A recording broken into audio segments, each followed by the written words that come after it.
Good morning, everyone. Shortly, I'll have to leave to go to the floor because today we're very sadly, as the House holds a moment of silence in honor of our colleague, Congresswoman Jackie Olorski of Indiana, and two members of her staff, sadly, Zachary Potts and Emma Thompson, who they all tragically died last week.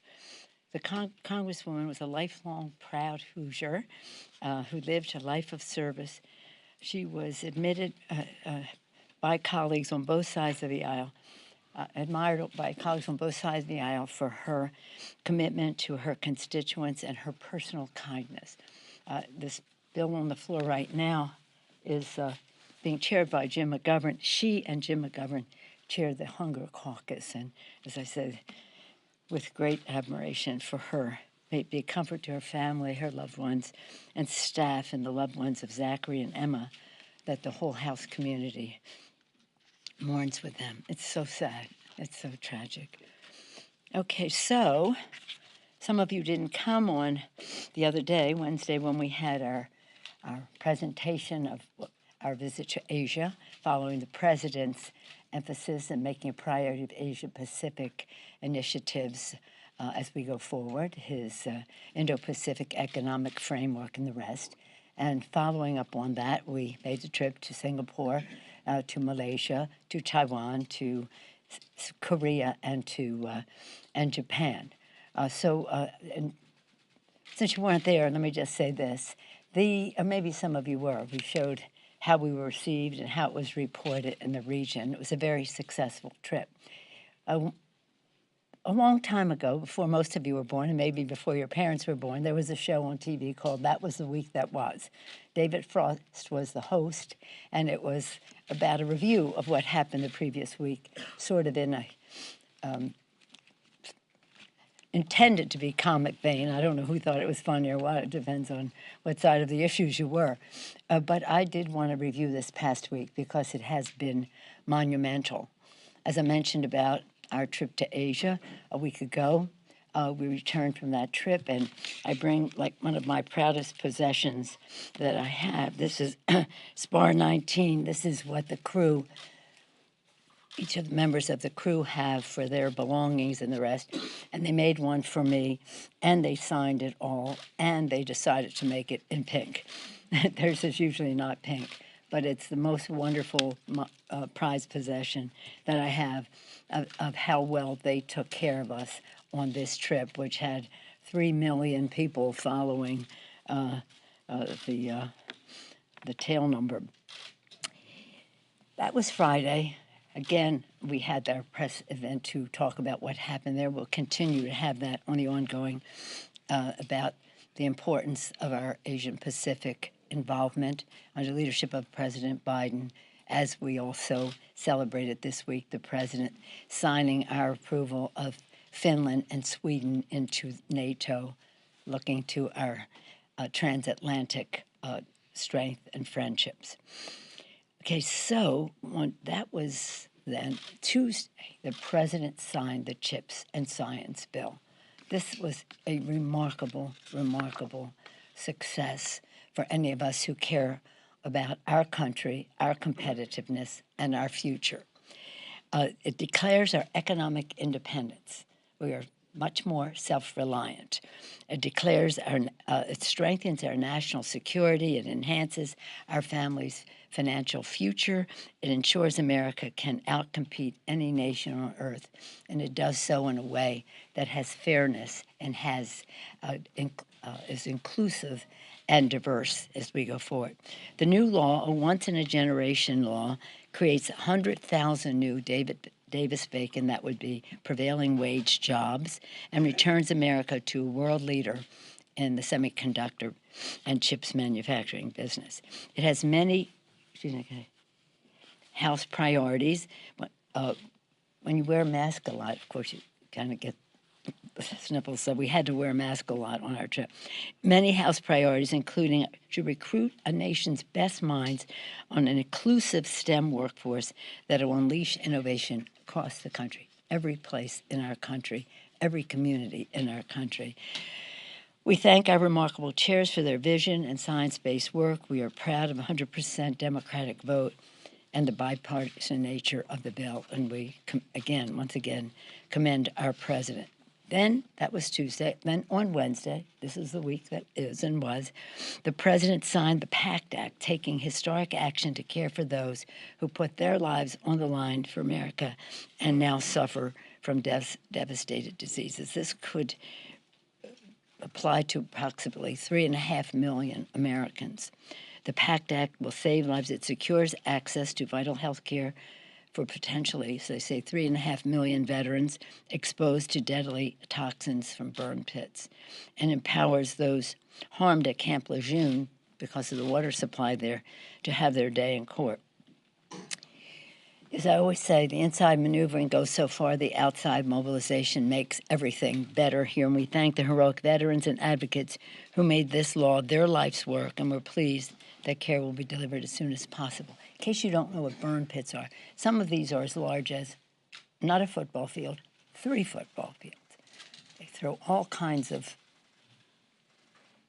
CRAP into it, literally, and things that might go by that name into it, and it burns, and it has a terrible impact, causing cancer and the rest, and you don't even know about it until later. So this is it's a presumption of qualification for health care benefits if you were in that area and you are sick. It gets rid of all of that red tape to prove that it might be a connection. And today is really a glorious day for us. We send to the president's desk a monumental bill that will be truly for the people, the Inflation Reduction Act. I commend Leader Schumer. He did a masterful job in the Senate for his work to send the legislation to the president, to us, then to the president. Sadly, for all the good that it does, without one Republican vote.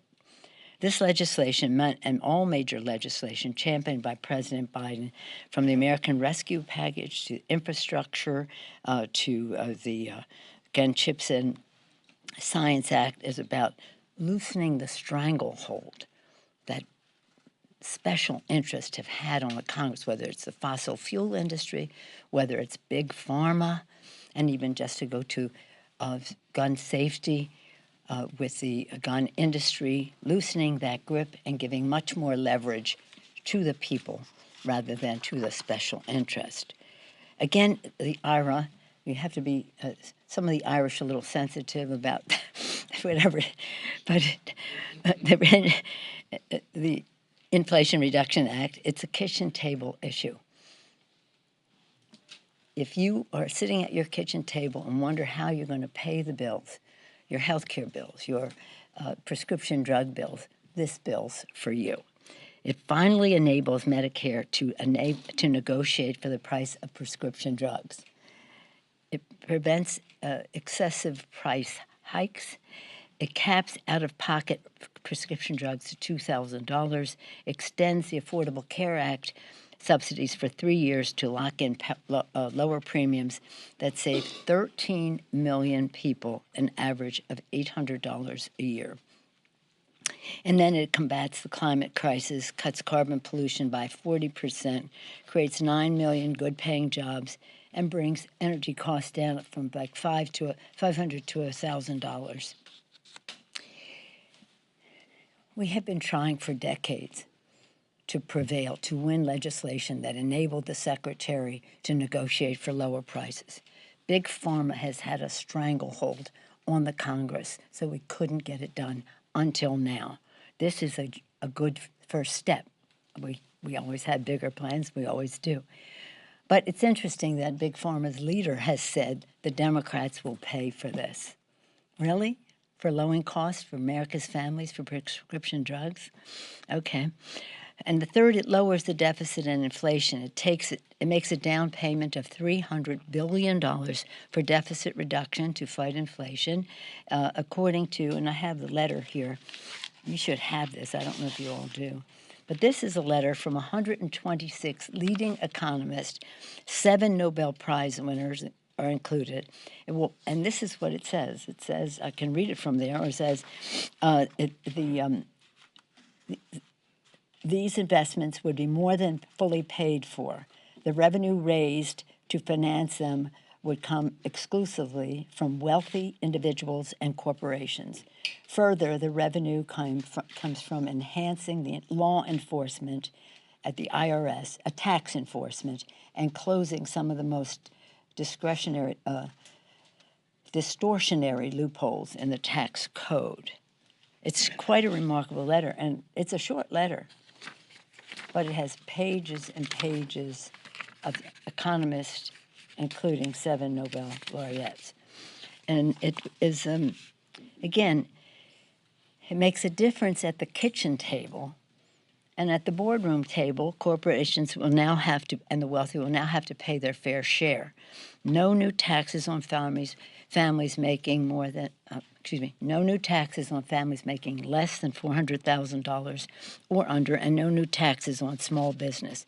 Not one middle-class person filling out their taxes will pay higher taxes. Now, the other, again, we can talk about it if you wish. We can talk about the IRS and what we just talked about there, about how the rich will finally pay their fair share. This bill honors the Democrats' promise to American families. After we pass it and the president signs it into law, we will continue to fight for more of the family features of the bill that are not included in this legislation. This legislation is historic, it's transformative, and it is really a cause for celebration. We'll always put the people over politics in stark contrast to the position of the Republicans, with their extreme MAGA Republicans, criminalizing women's health care, planning to end Social Security and Medicare. Don't take it from me. Look at their own statements on this, and attacking democracy. So with that, that is the week that is, and a little bit it will be the week that was.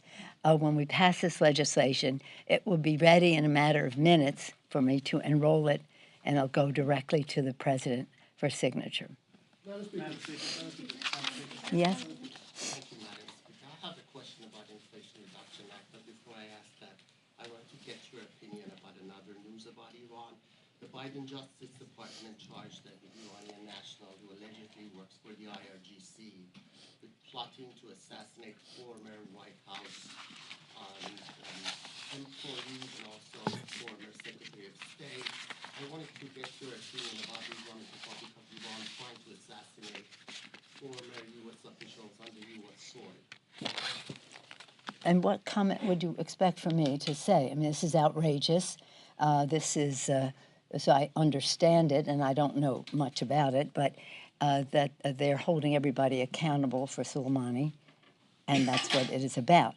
But again, all the more reason to be ever alert and vigilant, and good for the Justice Department for bringing those charges. Yes, sir. Madam Speaker, with the Inflation Reduction Act, can people expect a bill to have an impact on something as pernicious as inflation quickly in a matter of months? Well, you have to get started, yes. I mean, the fact is that inflation has many causes, and we have some of them piling up at once. Some are good.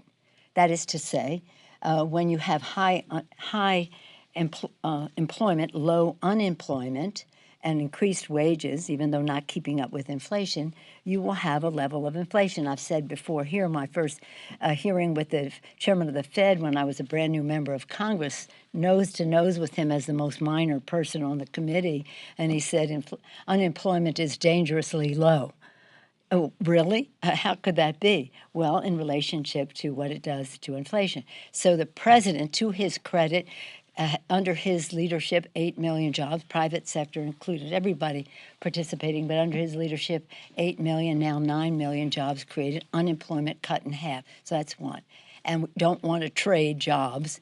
We're glad about those jobs and that unemployment rate. Secondly, we have COVID, and we have the supply chain challenges that increase cost and therefore increase lower supply, increase cost, and therefore increase. We have a war in Ukraine that has increased Putin's price at the pump. And so you have a lot of things coming together at once. That is not to say, and you have corporate America exploiting the taxpayer. I mean, the consumer. The consumer. We've talked about that, whether it's the food industry, the price at the pump, and whether it's shipping cost and the rest that increase inflation. So there are a lot of reasons that have taken that we're here, but rather than talk about that, we talk about what we want to do about it. And what we want to do about it is lower cost. As you see, inflation was zero for the past month, zero increase. Now you see the price at the pump is coming down. We hope it will continue to do that. We must ensure that it does.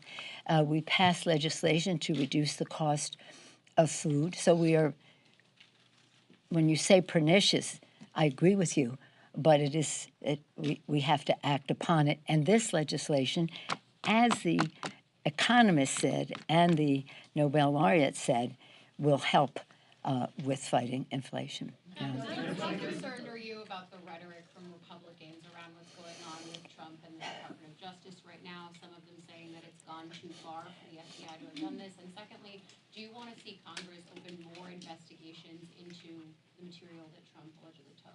Well, let me, I appreciate your question, but let me respond in this way. As you probably know, I have about 30 years of experience in intelligence, one of the only leaders in Congress, and as far as anybody can remember, bringing security and intelligence to the office. So I watch this very carefully. Rather than some of the aspects of your question as worthy as they are, I think what is important now is to know the seriousness of what these documents were about, alleged to be about. We don't know. Well, hopefully we'll see more, but we don't want to see too much more because that might endanger our security.